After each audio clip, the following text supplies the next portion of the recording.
Assalamualaikum Bray, welcome to ADR Movies. Asylum berkisah tentang seorang gadis remaja menjadi mahasiswi yang tinggal di asrama. Tepat sebelum masuk ke asrama, seorang pria tua bernama Maki memperingatkannya agar berhati-hati.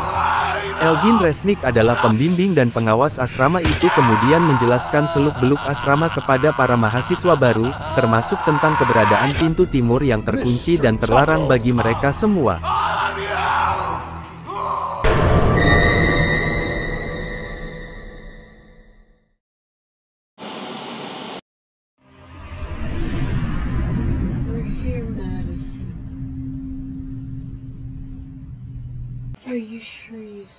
Para mahasiswa baru menghabiskan malam pertama orientasi dengan minum minuman keras.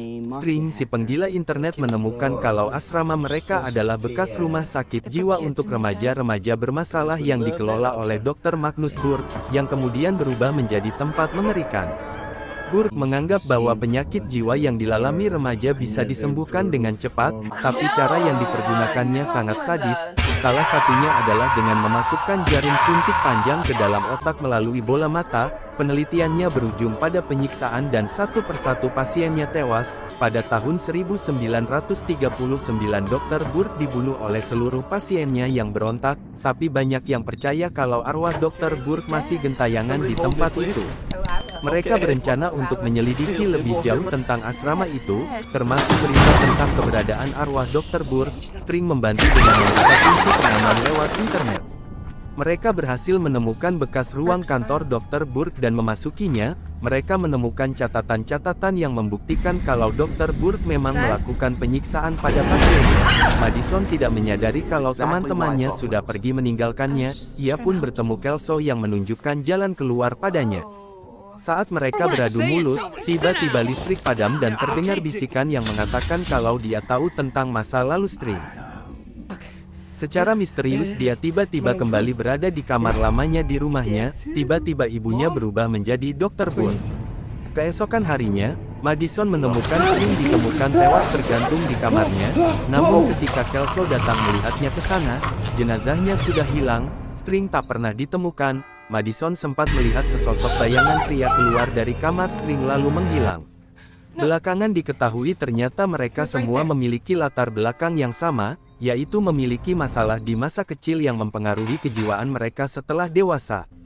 Tommy yang dulunya tidak bahagia karena berbadan gemuk, Maya yang dianiaya pacarnya selama 2 tahun, Ivy yang mengiris-iris tangannya karena frustrasi, String yang kehilangan ayahnya dan tidak mampu berteman, serta Holt yang mantan pecandu narkoba. Madison yang melihat ayahnya menembak kepalanya sendiri.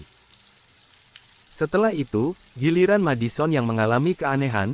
Dia tenggelam di dalam kamar mandinya yang tiba-tiba terisi air hingga penuh. Untung Ivy segera datang melihat ke kamarnya dan menemukan Madison sedang duduk meringkuk di kamar mandi. Kemudian giliran Maya yang didatangi oleh Dr. Burke yang berwujud mantan pacarnya dulu. Maya disiksa karena berambut panjang. Dr. Burke mengiris kulit kepalanya hingga dia tewas. Maya pun menghilang, seperti halnya String. Beberapa orang menyaksikan Res masuk ke kamarnya pada malam ia menghilang, tapi Res menyangkal kalau dia memiliki keterkaitan dengan kasus itu. Pencarian untuk String dan Maya pun tetap berlanjut.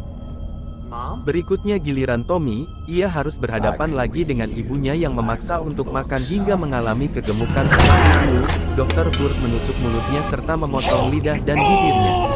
Selanjutnya giliran Holt dan Madison, tiba-tiba mereka tinggal berdua di asrama itu dan semua orang lainnya menghilang. Mereka menyelidiki dan menemukan Tommy dalam keadaan bersimbah darah.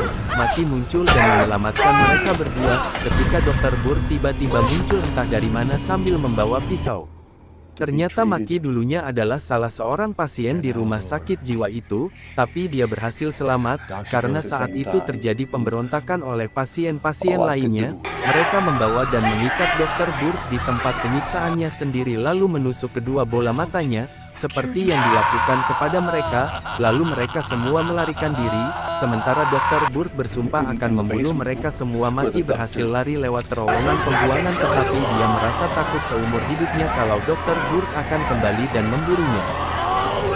Di tengah jalan, mereka bertemu dengan Ivy yang kebingungan melihat suasana asrama yang sepi. Dalam kebingungan dia hanya bisa mengikuti mereka. tapi Dr. Burke berhasil menemukan mereka dan membunuh Maki. Madison dan Holt lari untuk menyelamatkan diri.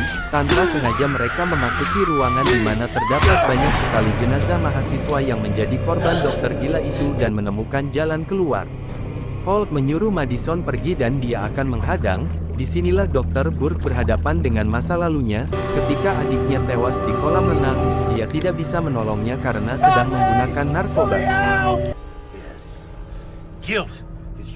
Ketika Dr. Burke akan membunuh Holt, Madison kembali dan menolongnya. Lalu mereka berlari untuk masuk ke terowongan tempat dulu Maki berhasil melarikan diri. Dr. Burke menyusul di belakang mereka. Mereka berhasil keluar dan melarikan diri ke hutan, tapi Dr. Burke selalu berhasil menyusul mereka. Mereka terjatuh dan kaki Holt terperangkap di antara kayu. Demi menyelamatkan Holt, Madison memancing Dr. Burke dan mengatakan kalau dia membutuhkan bantuan, tapi ternyata itu hanya jebakan. Madison berhasil menusuk Dr. Burke di kepalanya, lalu arwah-arwah orang yang dibunuhnya dulu pun keluar dari tubuhnya dan dia berubah menjadi debu. Demikian ulasan film Asylum, sampai jumpa pada alur cerita film lainnya. Wassalamualaikum.